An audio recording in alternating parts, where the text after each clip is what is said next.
Professor Dawkins, why are you so wound up about the position of faith in our society? I'm wound up about the truth. I care passionately about the truth as a scientist, and I do regard religious claims about the universe as alternative scientific claims.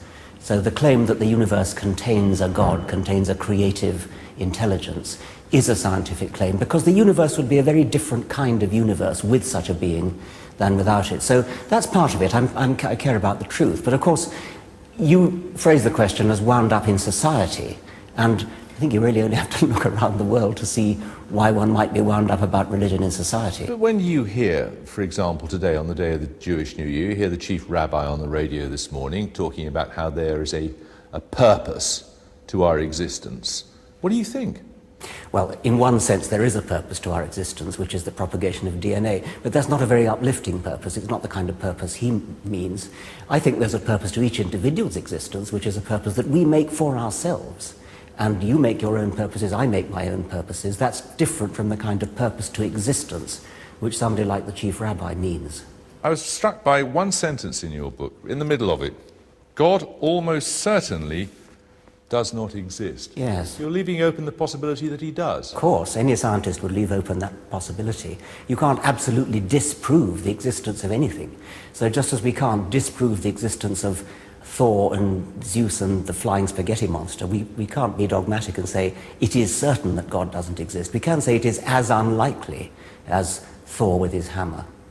I could call myself an atheist to give the idea of that. But your conclusion is, or your ambition, I suppose, is that people reading this book abandon any sense of belief in a deity. That's an absurdly ambitious ambition. It is my ambition. I don't see any harm in aiming high. I'm aware that there are a large number of dyed-in-the-wool faith heads who'll never be changed, but I think there's a big middle ground of people who actually haven't thought about it very much, who think of themselves as religious, but haven't given it very much thought, and I really hope they might be changed. But you're a scientist, and science is an extrapolation of what we perceive through our senses, isn't it? And some people have a sense of God. We know that the brain is a very, very complicated thing. We know that it's capable of simulation. It does it all the time. It simulates the world. Simulating a God, simulating a vision, simulating a still small voice would be child's play to a computer of that sophistication. Have you never stood on the top of a mountain or something and been stunned by what you've seen and had some spiritual sense? Most certainly. It's a very different sense from a religious spiritual sense, however. I mean, the first chapter of my book is about Einsteinian religion, and Einstein had that feeling, as I do, when contemplating the universe, contemplating the laws of physics. That's nothing to do with God, as ordinary people understand God, which is a personal being who reads your thoughts, forgives your sins, knows everything that you do, raises you from the dead, and so on. So what is the Bible? It's a collection of documents written by people in the first millennium BC, like any other tribal mythology attempting to make sense of the world. All tribes have them, they're all different. This happens to be the Jewish one. And the New Testament? The New Testament is a modification which has come to us because of the invention of Christianity by St. Paul in the first century. And accounts of the miracles are nonsense, are they? Surely, yes. I mean, the virgin birth? Yes. The resurrection? They're all, yes. All, the ascension? If you look at any of those, any religions that were about at the same time, all those stories are duplicated many times throughout the ancient world. These are very, very common myths, and they happen to have been bound together in the New Testament. Would you at least accept that the position or the possession of a religious faith gives people a sense of comfort, a sense of purpose, and a moral code? Yes. A sense of comfort it gives you. That, of course, has no bearing whatsoever on the truth value of religious claims. It's one thing. Does that matter? Yes, I think it does. Why? I mean, because I just happen to be the kind of person who cares about what's true. If you're the kind of person who says, I don't care what's true, all I want to hear is what's comforting, I just want to be told the good news, I don't want to be told anything about what's true, then you're welcome to it. But I don't believe you're that kind of person, and I don't think you would respect anybody who was. Where is the evidence that a rational society is any more moral or indeed a better place to live than a religiously based culture? I don't know if there is any evidence. I expect there is, but even if there wasn't, I don't think you would wish to live in a society which lived a lie. I think you'd rather live in a society which had a truthful view of the world, of the real world, even if it led to less happiness, which I don't for a moment believe it does. But if the only justification for religion is it makes people happy, then you might as well just all take drugs and make yourself happy that way. What's wrong with being happy? Nothing wrong with being happy, but some of us feel that being truthful, some of us feel that facing the world of reality fair and square and honestly is better than living a lie.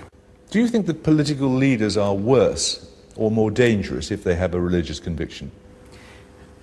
Not all of them are worse, but there certainly are some, I think, who are.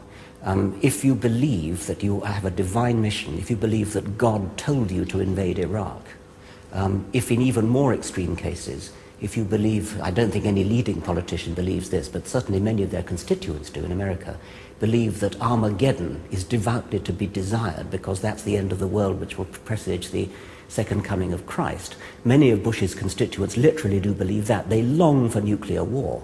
He doesn't, but he's supported by a lot of people who do. It could very well be the case that being religious, having that kind of faith, that kind of conviction, that kind of unshakable conviction, could be very dangerous in a politician. It means you don't listen. It means you don't listen to advice. You simply know what's right because God told you or the Holy Book told you. Do you also think that all religiously inclined scientists are bad scientists? No. By the way, most religiously inclined scientists, if you ask them deeply, turn out not to be religiously inclined in any more than the Einsteinian sense. The Einsteinian sense being what I mentioned earlier of... Well, there are several scientists, prominent scientists, there are some, who do have religious convictions, yes, who would dispute that vehemently. Well, there are some, but you have to be very careful. When a scientist says he's religious, it usually turns out that he believes that the universe is a deeply mysterious place, the kind of thing Einstein would have said. Now, there are some genuinely religious scientists who really are Christians, say, and they're not very numerous, but I must say I'm baffled by them. Do you think they're bad scientists? No, I don't. No, I don't.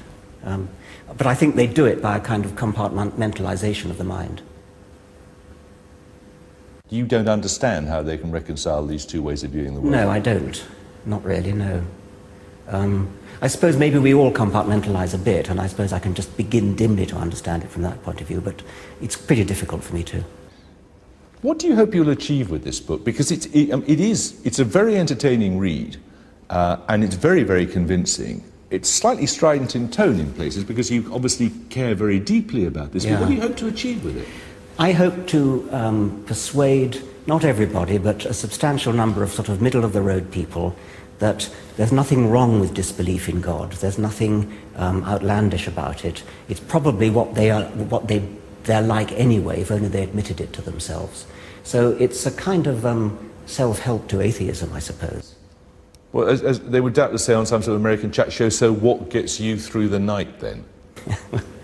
The same things as get most people through the night. I mean, love of human fellowship, love of nature, love of art, love of the world, love of life, love of science, love of children, love of music, all the things that everybody else has. And you're comfortable with that?